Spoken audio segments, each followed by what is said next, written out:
ready for a bedtime story today?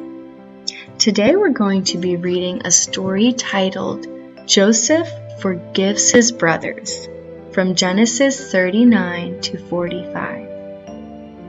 Inside a prison in Egypt, the morning was quiet and still. Prisoners silently shuffled in line for their breakfast. The guards guided them back to their cells. But Joseph, the one they called the dreamer, skipped breakfast to think about his family. He thought of his father Jacob and his brothers who had sold him as a slave. Years passed, but he still missed his family and wondered if he would ever see them again. Even in his homesick moments, Joseph trusted God and knew that his life had a purpose in God's big plan.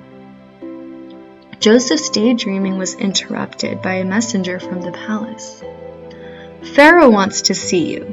He has heard that you can explain the meaning of dreams. No one has been able to explain the dreams that have upset him lately."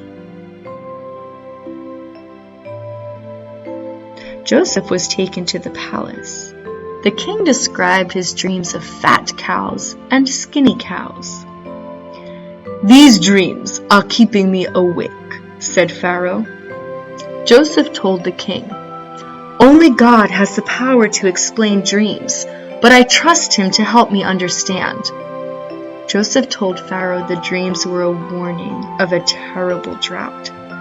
"For years, no rain will come to the land. Without water, the crops will die. God is telling you to save food for your people. It is time to prepare," said Joseph. Pharaoh believed Joseph.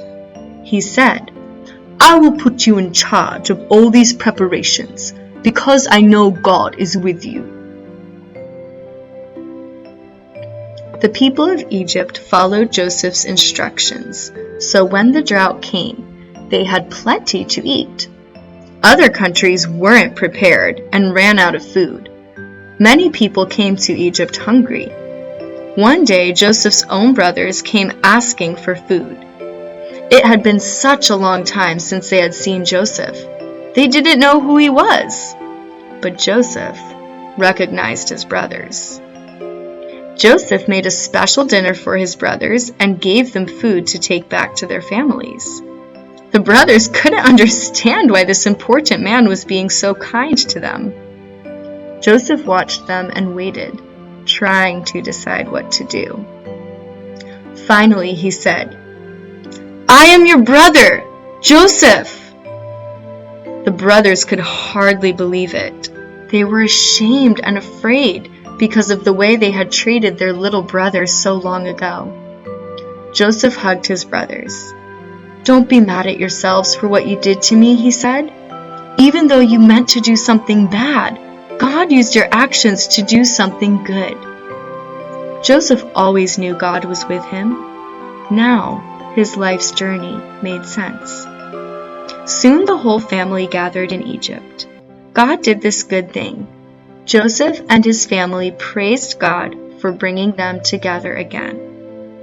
God's message for you today is the following: the power of forgiveness has restored your family. They will not just survive in this strange land, they will thrive here. Always remember that when you trust me with your life, I will do great things through you. Good night. Sleep tight.